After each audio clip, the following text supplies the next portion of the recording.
My name is Jared Patterson, and this is my project, The Napoleonic Wars, the Diplomatic Legacy of an Emperor. Where to begin? Well, I suppose I should introduce myself. Listen well, scribe, and date the page, June 16, 1816.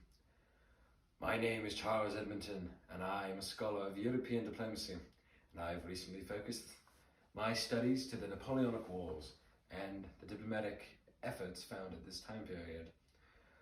I will now begin the formal account of my study with the meeting I am preparing for, a chance-at-a-lifetime interview with General, First Consul, and Emperor of France, Napoleon Bonaparte.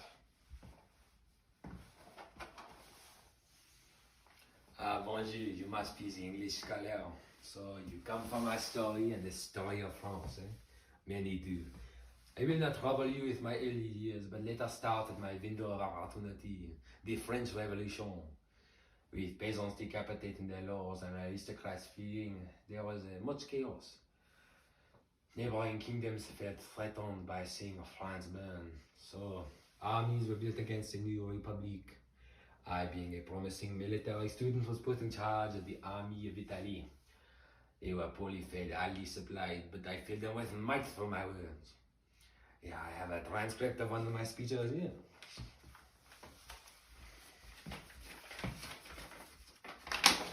Soldiers, you are naked, poorly fed.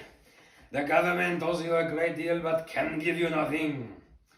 I wish to bring you into the richest plains in the world. With the provinces, great cities will be within your power. You will meet with honor, glory, and riches. Soldiers of Italy, might you lack the courage or the staying power? Well, with my forces, we fought hard and crushed the Austrians. He brought victory to France. War came again, and I led triumphantly. I was a hero. Then we returned to France for a moment, but everything was in disarray. The new government was slow and unpopular, and many politicians approached me and asking them to help implement a new one. Eventually, I worked with a politician by the name of Abbé Sieyès. We arranged a coup d'etat to bring about the end of the Directory in 1799. With my military forces, we lured the politicians into believing there was a Jacobin plot to overthrow them. But we were the real plot. We swept in and forced them to write a new constitution, the Consulate.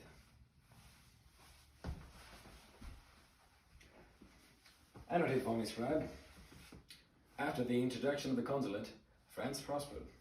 The diplomatic action found at this time period led to significant changes in Europe's governments.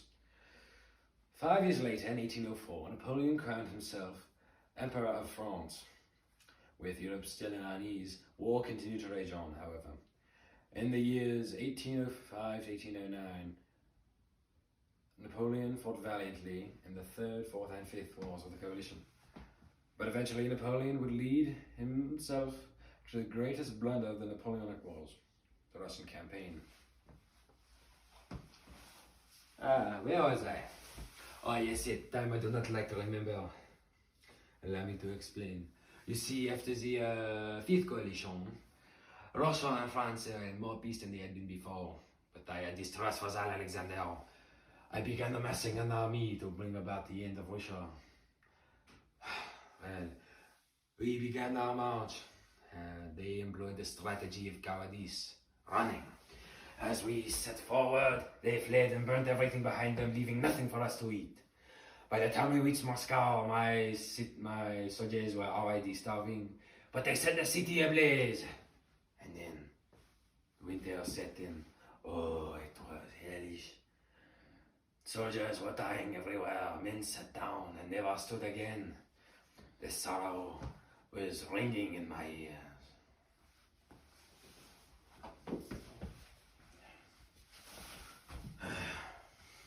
It's cold.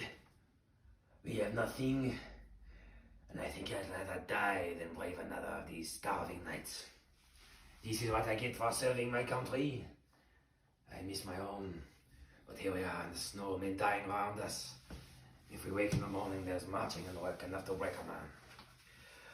They say even the officers are deserting, and those who don't are doomed to die on the march back to France. You know, if we stay, the Russians will kill us, but if we move, the winter will kill us. I think I'd rather take a bullet than die in the snow like an helpless child. You know, I have not seen the Emperor. Do you suppose that he... No, he would not leave his men to die. Oh, but I did. With my attendant, I fled the dying army after the crossing of the Berezina. I returned to France, but already the Europeans were pushing my soldiers back. All I could do is wait, and they caught me and exiled me to the island of Elba.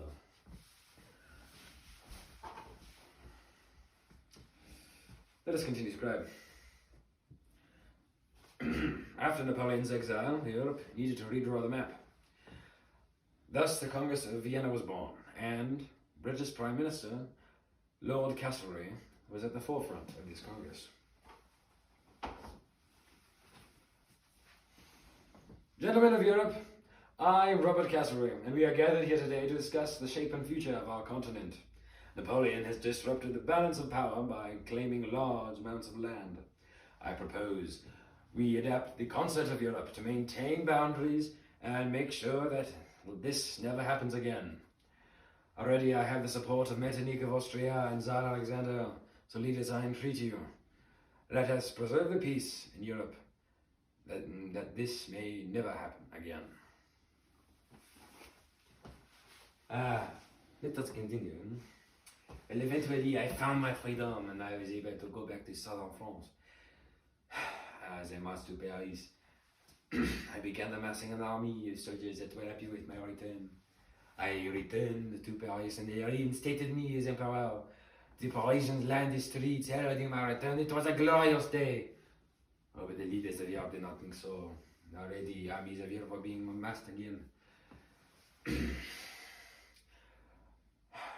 was a time I could never forget. Gentlemen of the War Council, we once again have Europe on our doorstep. I propose we march north to drive apart the Allied army and the Prussian forces, and end this once and for all. Gentlemen, for France! Well, we march north. We push the Allies to a small town in Belgium, Waterloo. As the rest of my forces were holding off the Prussians, we stood and fought. Through many historic charges, diversions, we fought hard, and the Allies were wearing thin, but eventually the Prussians arrived. We were overwhelmed and I knew we had to retreat. I returned to Paris defeated in the June of 1815. All I could do was wait.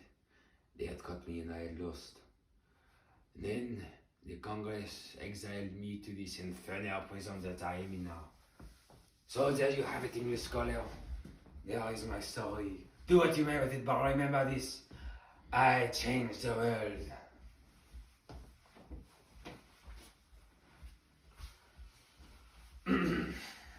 Listen well, scribe. Let us put an end to this work. Date the page, September 27, 1861. After Napoleon's final exile and death, Europe was rebuilding, but without a common enemy, the leaders of Europe began to turn on one another. But the greatest result of Napoleon's conquest was clear. Revolution. Having seen a man of humble beginnings bring about one of the greatest empires the world had ever seen, peasants of small nations rose up against their leaders, bringing republic and democracy to many places in Europe. France would once again revolt in 1842. Now, some may have seen Napoleon as a savior, others may have seen him as a menace. But our modern Europe, our modern world, has become this way because of Napoleon.